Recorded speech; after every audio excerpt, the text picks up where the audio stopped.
नमस्कार दोस्तों। Law of one यानी एक का कानून, या कह लीजिए एक का ज्ञान, या कह लीजिए एक के तरीके, यह उसके 15वें सत्र का तीसरा भाग है। दोहराया जाता है कि इस किताब द्वारा दी गई सभी सूचनाएं और जानकारियां आप जान भी सकते हैं, मान भी सकते हैं, नज़रअंदाज भी कर सकते हैं और सिरे से खारिज भी कर सकते हैं या नकार सकते हैं, क्योंकि यह आपकी फ्री विल है जो कि अनंत रचयिता द्वारा आपको दी गई है। एक बात और कही जाती है कि लॉ ऑफ वन पूरी तरह से सबके लिए फ्री है। यदि कोई इकाई या व्यक्ति इसको निजी स्वार्थ के लिए इस्तेमाल करे तो वह उसकी व्यक्तिगत जिम्मेदारी होगी। एक और बात कही जाती है दोस्तों, यदि आप में से कोई भी इस एक के ज्ञान को या लॉ ऑफ वन को अपनी भाषा में ट्रांसलेट करना चाहे और दूसरों से साझा करना चाहे दूसरों की सेवा के लिए, तो यह भी आप कर सकते हैं, क्योंकि यह भी आपकी फ्री विल है, क्योंकि यह फ्री सेवा है। तो पहला सवाल डॉन करते हैं।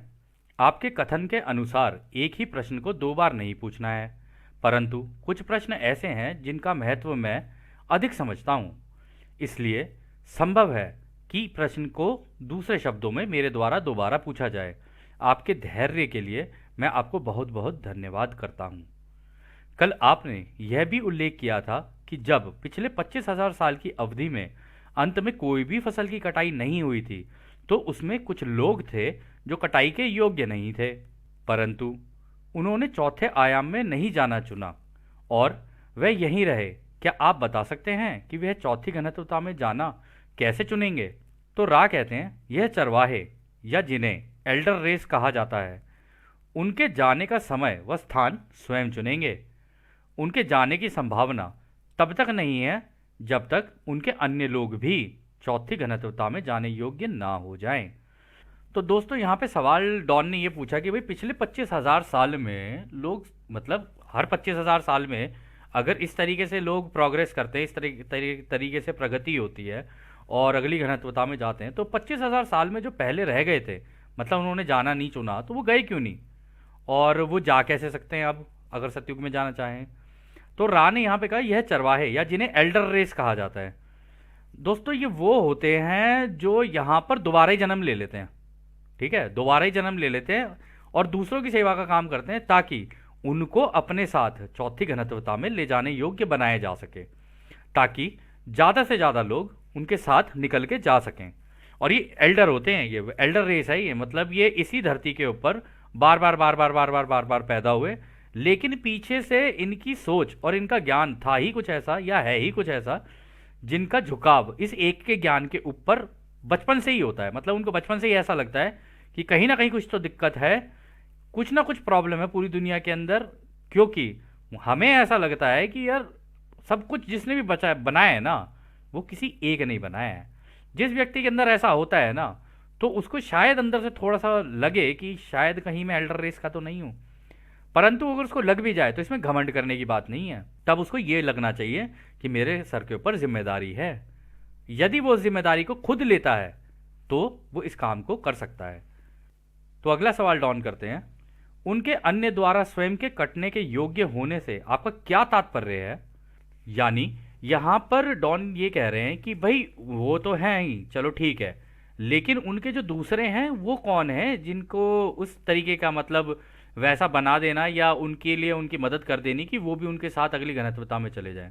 तो रा कहते हैं, अन्य स्वयं वह हैं जिनका इन लोगों से संबंध है। वह लोग हैं जो दूसरे प्रमुख चक्र में कटाई के योग्य नहीं हुए थे। तो जो अन्य लोग हैं ना दोस्तों, ये वो हैं जो उनकी कांटेक्ट में आ जाते हैं, ठीक है, उनके संबंध में आ जाते हैं, और इनकी कटाई क्योंकि पिछले चक्र में नहीं हुई थी, तो इनकी मदद करने के लिए आते हैं। और ये जो आते हैं ना इनके पास, ये खुद ही आते हैं, ढूंढते ढूंढते आते हैं। इनको इनको भी चाहिए होता है अंदर से कि यार कुछ तो दिक्कत है पूरी दुनिया के अंदर, तो वो ढूंढते ढूंढते ढूंढते ढूंढते इन्हें ढूंढ ही लेते हैं। और जब ढूंढ लेते हैं तो फिर उनको मिल जाता है। वो कहते हैं कि अच्छा ये तरीका है चौथी कटाई में जाने का, मतलब चौथी कटाई करवा के और अगली घनत्वता में यानी सतयुग में जाने का। तो ये उनकी मदद कर रहे होते हैं, वो इन्हें ढूंढ रहे होते हैं और ये उन्हें ढूंढ रहे होते हैं। तो मतलब ऐसे ही खेल चल रहा होता है। तो अगला सवाल डॉन करते हैं, क्या आप हमें एल्डर रेस के इतिहास के बारे में बता सकते हैं? तो रा कहते हैं, प्रश्न और स्पष्ट है, कृपया पुनः पूछें, मतलब दोबारा पूछ लें। तो डॉन कहते हैं यह जो एल्डर रेस है, यानी जो पुरानी रेस है, जो पुराने की प्रजाति है, जिसके बारे में आप बता रहे हैं कि यह पहले की प्रजाति थी, इसके बारे में हमने जॉर्ज हंट की एक किताब पढ़ी थी, रोड इन द स्काई में पढ़ा था। क्या यह वही है जो उस किताब में लिखा था? तो दोस्तों ये जो जॉर्ज हंट विलियमसन है ना, ये भी एक्चुअली में इस एल्डर रेस का ही हिस्सा था, इस पुरानी रेस का हिस्सा था।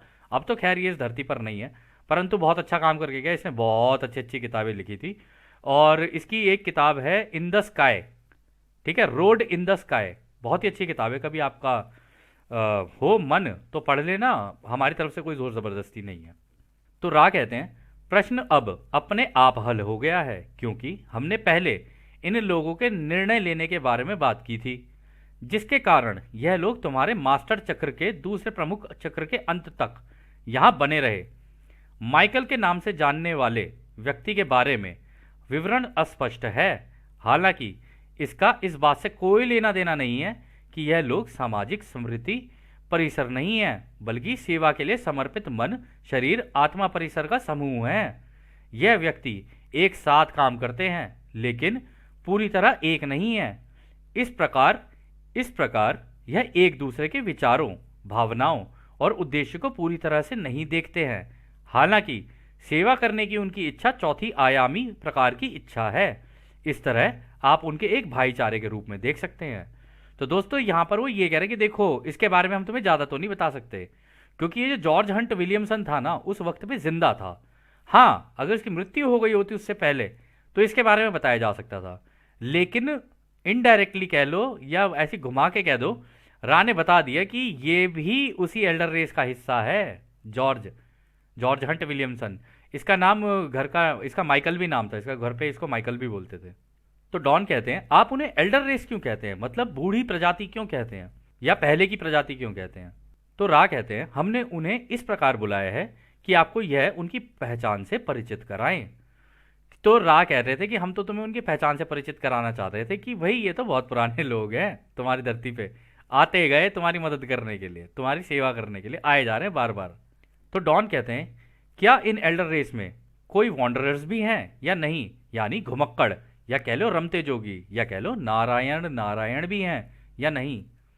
तो रा कहते हैं यह इसी ग्रह के हैं, जो केवल इस अर्थ में यहाँ हैं कि उन्होंने चौथी घनत्वता वाले प्यार के कारण चौथी घनत्वता की ओर बढ़ने की बजाय तीसरी घनत्वता में पुनर्जन्म को चुना है। इससे वह एक प्रकार के वॉन्डरर्स ही बन जाते हैं। उन्होंने उच्च कंपन के होने के बावजूद पृथ्वी तल को नहीं छोड़ा है, स्वयं की आज़ादी से। तो दोस्तों उन्होंने अपनी आज़ादी का, जो उनको पता था कि हाँ रचयिता ने मुझे आज़ादी दे रखी है, याद तो नहीं रहता उनको, लेकिन उनके अंदर होता ही है कि नहीं, हम हैं तो वही चौथी घनत्वता, प्रेम प्यार, इनको बहुत ही अच्छा लगता है दूसरों से प्रेम प्यार और इस तरीके से रहना। तो ये इनको जहाँ पर भी ऐसा दिखेगा ना कि यहाँ पे विभाजन हो रहा है और यहाँ पर नफरत है और ये वहाँ से दूर हट जाते हैं, बिल्कुल दूर हट जाते हैं।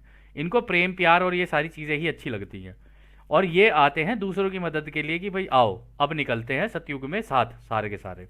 तो ये लोग पृथ्वी तल को छोड़ते नहीं हैं, इसी पे बार बार जन्म लेते रहते हैं अपनी खुद की आज़ादी का इस्तेमाल करके कि नहीं हम यहीं पर ही आएंगे, बार बार आएंगे, जब तक हमारा काम कंप्लीट नहीं हो जाएगा ना हम वापस नहीं जाएंगे। तो अगला सवाल डॉन करते हैं आपने कल कहा था कि हम लॉ ऑफ वन देने आए हैं, जिसका काम है विरोधाभास को खत्म करना। इसका सबसे पहला विरोधाभास है स्वतंत्र इच्छा, या कह लीजिए सबसे पहला हिस्सा है स्वतंत्र इच्छा। क्या एक के कानून का कोई क्रम है, पहला दूसरा तीसरा चौथा इस तरह से? तो रा कहते हैं बहुत कम बिंदु तक ऐसा होता है, उसके बाद यह बराबर होते हैं। पहला डिस्टॉर्शन या कह लो पहला हिस्सा फ्री विल यानी स्वतंत्र इच्छा है, यह फोकस ढूंढता है। दूसरे को आप रचनात्मक सिद्धांत या प्रेम के रूप में जानते हैं, और यह प्रेम बुद्धिमान ऊर्जा से रोशनी या प्रकाश को पैदा करती है। इन तीनों के कई कई पदानुक्रम हैं जिनमें अपने स्वयं के विरोधाभास होते हैं। कोई भी दूसरे से अधिक महत्वपूर्ण नहीं होता है, सबका महत्व समान है। तो रा कह रहे हैं कि सबसे पहले तो है लॉ ऑफ वन, फिर उसके बाद है फ्री विल, फिर उसके बाद है लॉ ऑफ लव और लॉ ऑफ लाइट। मतलब सबसे पहले सब कुछ एक बनाया रचयिता ने, यानी अपनी सोच फैला दी, फिर उसके बाद अपनी आज़ादी का इस्तेमाल किया यानी फ्री विल। फिर उसके अंदर जब उनका प्रेम, उनका दिल धड़का ना, जैसी वो आवाज़ निकली आह, तो उसके बाद ये सारी की सारी तरंगों में ये रोशनी के हिस्से बनने शुरू हो गए। तो वो ही उनका प्रेम और उनकी रोशनी है। तो वो कह रहे हैं हालांकि ये है तो क्रमानुसार, लेकिन इनमें ज़्यादा महत्व नहीं है। अगर तुम अपनी स्वतंत्र इच्छा का इस्तेमाल करके प्रेम और रोशनी की दिशा में जाते हो ना, तो तुम रचयिता की तरीके से ही काम कर रहे हो। एक तरीके से ये इसी तरीके से चलता है। तो अगला सवाल डॉन करते हैं। आपने यह भी कहा है कि एक के ज्ञान का महत्व यह है कि यह प्रेम प्रकाश, प्रकाश प्रेम में संतुलन बनाना सिखाता है। इन दोनों में प्रेम प्रकाश, प्रकाश प्रेम में क्या फर्क है? कि मतलब कभी आप कह रहे हो प्रेम प्रकाश, कभी आप कह रहे हो प्रकाश प्रेम, इनमें क्या फर्क होता है? तो रा कहते हैं यह आज का अंतिम प्रश्न होगा। प्रेम प्रकाश और प्रकाश प्रेम में वही अंतर है जो सिखाने और सीखने और सीखने और सिखाने में है। प्यार और रोशनी का मतलब है शुरू करने वाला। रचयिता की शक्ति इसी में है और यही है जिसे हम ऊर्जा कहते हैं। प्रेम प्रकाश जब हम कहते हैं उस ऊर्जा में है, जैसे वह लाइट पड़ती है तब जाकर चीजें दिखनी शुरू होती हैं। अपने प्यार के ऊपर लाइट मारना, और जैसे लाइट मारी प्यार के ऊपर, तब चीजें अस्तित्व में आना शुरू होती हैं। यह दोनों एक दूसरे के साथ ऐसे ही चलती हैं। तो दोस्तों आपको याद होगा हमने एक सत्र के अंदर यह बताया था आपको, पिछले कुछ सत्रों में, कि रचयिता ने पहले अंधेरे के अंदर पूरा बना तो दिया, जैसे खाका तैयार करते हैं ना अपने घर का, कागज के ऊपर बना लेते हैं जी मेरी बिल्डिंग यहाँ होगी, ये ऐसी होगी, ये ऐसी होगी, अंधेरे के अंदर बना तो लिया। फिर रचयिता ने जैसे ही उसके ऊपर अपनी रोशनी मारी ना, वो दिखने लग गई एकदम से। इसलिए सारी की सारी होलोग्राम है, हम चलते फिरते होलोग्राम हैं। बस फर्क इतना है, अगर आप आर्टिफिशियल से होलोग्राम देखोगे ना, उनके अंदर जिंदगी नहीं है। उसके अंदर आप जिंदगी बना सकते हो, मतलब नकली जिंदगी बना सकते हो, लेकिन इसके अंदर असली जिंदगी होगी, जो इमोशंस भी रहेंगे, सारी चीजें रहेंगी इसके अंदर। उसको आप कंट्रोल कर सकते हो एआई को, इसमें कंट्रोल नहीं है। रचयिता ने फ्री विल लगा रखी है, और फ्री विल का बस एक तरीका बना रखा है कि तुम ऐसा किसी को ये नहीं कह सकते कि तू ऐसा कर या तू ऐसा ना कर। बस मांग ले प्रेम से और पूछ ले प्रेम से, ताकि भाईचारा और एकता बनी रहे। और रचयिता का बनाया हुआ ये पूरा का पूरा ब्रह्मांड अपने आप में, जो कि एक मायाजाल है, यानी या कह लो एक फिल्म है, या कह लो एक होलोग्राफिक पिक्चर है, कह रहे वो एक जैसी रहे, बनी रहे अपनी जगह पे। इसलिए रचयिता ने अपनी आज़ादी का जो इस्तेमाल किया इसी तरीके से किया। तो अगला सवाल डॉन करते हैं, क्या आपके लिए यह संभव है कि आप यह बताएं कि क्योंकि हम वॉन्डरर्स हैं, हम सभी किस घनत्वता से हैं, पहली, दूसरी, तीसरी या चौथी? तो रा कहते हैं हम तुमको स्कैन करते हैं और इस जानकारी को साझा करना स्वीकार करते हैं। इस काम में घुमक्कड़ दो घनत्वताओं से हैं, एक तो पांचवी यानी प्रकाश की, और दूसरी प्रेम की यानी चौथी घनत्वता। इसकी पहचान हम यह नहीं बता सकते क्योंकि वो आज़ादी के नियम के विरुद्ध है। तो दोस्तों पता है इन्होंने यहाँ पे ऐसा क्यों बोला कि हम ये नहीं बता सकते बिल्कुल तुमको कि भाई जिम चौथी घनत्वता से है या कार्ला चौथी घनत्वता से है या डॉन चौथी से है या पांचवी से है। लेकिन जब हम भी इस किताब को समझ रहे थे ना, तो हमको पता चला ये जो जिम है ना छठी घनत्वता से, और डॉन था पांचवी घनत्वता से यानी रोशनी की, जहां पर ज्ञान, क्योंकि डॉन का जो बिहेवियर था ना वो था सवाल पूछना, लिखना, कैलकुलेशन करना। तो इस तरीके की चीजें होती है ना, ये जो ज्ञान प्राप्त होता है ना, ये जाके होता है रोशनी की घनत्वता में यानी पांचवी घनत्वता में। और जो कार्ला थी ना, ये दिल से बहुत प्यारी थी, बहुत ही, दूसरों के लिए। आगे जाके इस किताब में ऐसा हुआ कि इसकी जान पर बनाई बिल्कुल, क्योंकि जो ओरियन समूह था उसने इसके ऊपर अटैक किए थे, जिनको साइकिक अटैक्स बोलते हैं।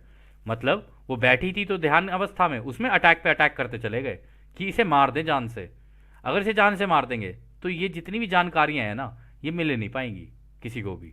तो वो रोक रहे थे इनको करने से।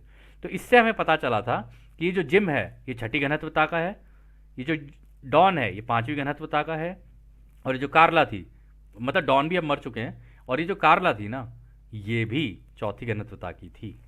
तो खैर दोस्तों, यह सत्र यहीं समाप्त होता है। और जैसा कि राह कहते हैं, अब हम आपको उस एक अनंत रचयिता के प्रेम, उसकी रोशनी, उसकी शक्ति और उसकी शांति में छोड़कर चलते हैं। आदने हमारे भाइयों, आदने वासु। धन्यवाद।